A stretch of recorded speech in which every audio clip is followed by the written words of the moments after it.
好记性不如一个烂笔头啊。然后1个多月以前，我们在这个屋子干的活儿，装的灯，装的开关插座，当时有的全都装了，然后它的插座数的不对，差了10几个，然后筒灯也差了10几个。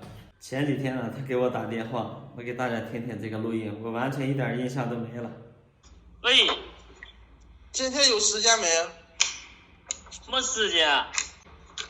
你做啥？你忘了那个绿城跟新居那个，你不是给我安了一半了吗？啥东西？记得这事儿不？啊？我说我之前不知道你安的那个绿城新居吗？安的啥？我给安的啥？插座嘛，插座跟灯一样。啥是几号安的？你这时间长了。安了一半儿。对。你是不是搞错了？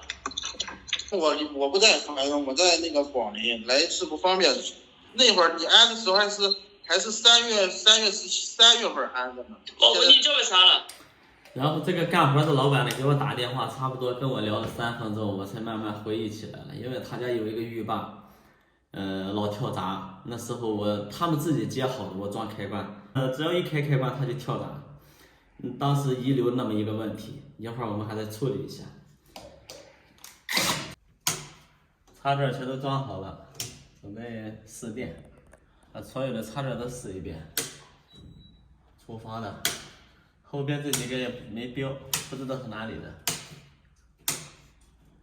哦，跳闸了，这一路跳闸了，没电了。到外边我给送电去，这个是电。这个外面的开关是40安的，为什么每次跳的时候不跳家里面，跳外面？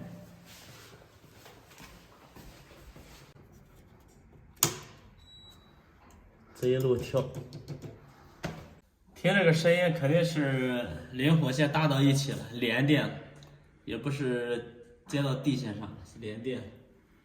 声音就是砰的一声，就像放鞭炮一样。放炮的这种一般都是灵活线短路了。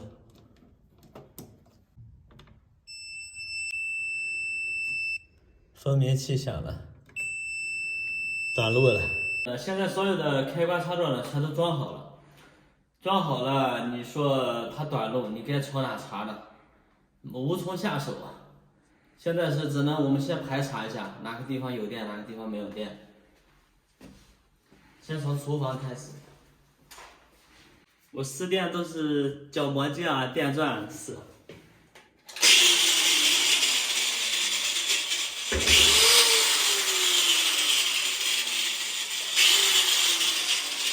都有电。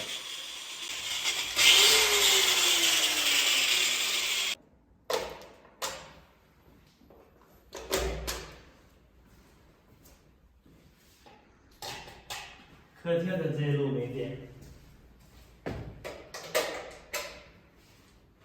这边这2个是给空调留的，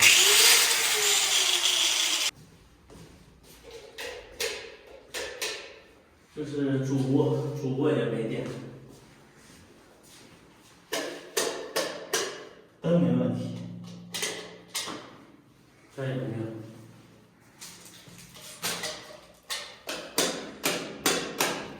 这是个双口开关，他那儿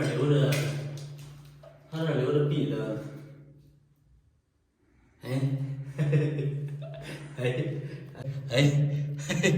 看到了吗？问题在这儿，送藤摸瓜了，这是试电试着，然后找到这个壁灯线，好家伙都不解开，应该是这，都一样，电锅的线都没解开，然后这边的线呢，它是跟插座共用的，用的插座的电，我得把这个线解开看看。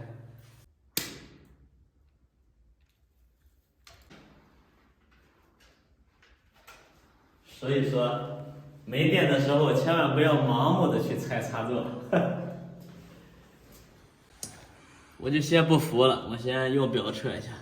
OK 了，没问题了，不响了。好嘞，送上了。2分钟解决问题。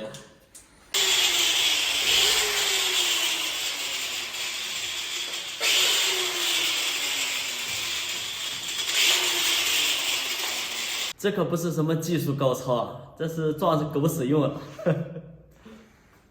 这个地方呢，上次误导我了。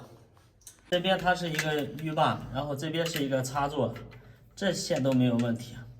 这边呢，它留的是3根线，3根线我当时用电笔一测，哎，每一根线都不带电，都不带电。一般让我理解是怎么理解呢？3根线，这个和插座要取一个零线，接到零线上，然后再从插座取一个火线，给它俩供电。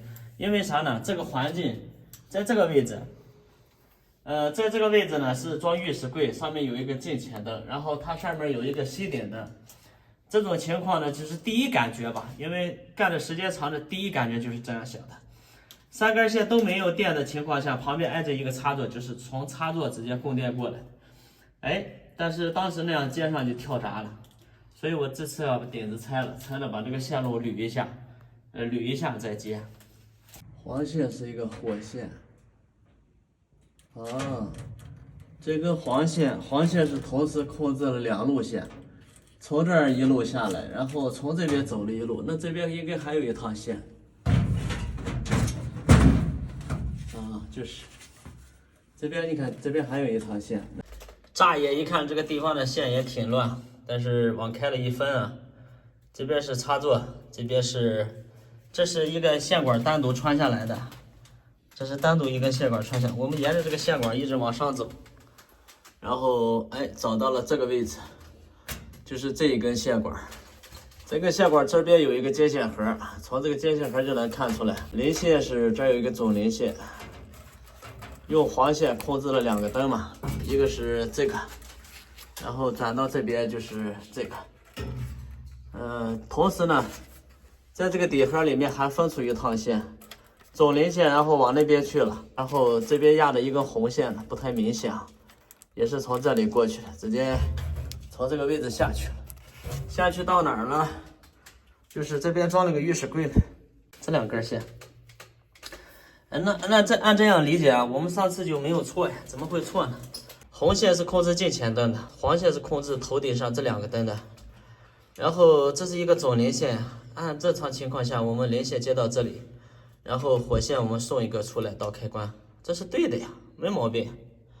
那上次为什么会跳闸呢？还是时隔5个月我记错了呢？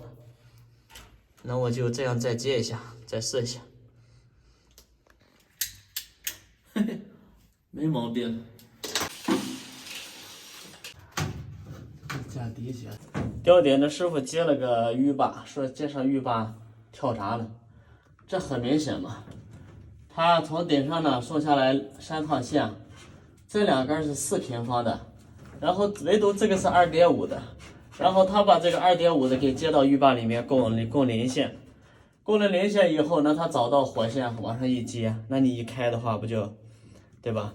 跳闸了嘛，因为接地了跳闸了，这个就好处理了，这个分分钟就搞定了，接错了。那这种线呢，你像它这个2根红线1根蓝线，像我们辨识这种线的时候呢，第一是通过颜色，第二呢我们就通过它的线径，也能辨别。如果像这种情况，2根红色都是4平方的，1根为2.5的，这个你就不要考虑颜色了，你就可以用电笔找出火线，那它另一根4平方的绝对都是零线，这个最细的那绝对就是地线。刚才我们把那个零线给它解断了，这就是它接的地线。你看这个线，它之前它解断了，因为它接上不对，这边很明显接了一红一蓝，把地线接进去了。现在我们先给它导一下就可以了。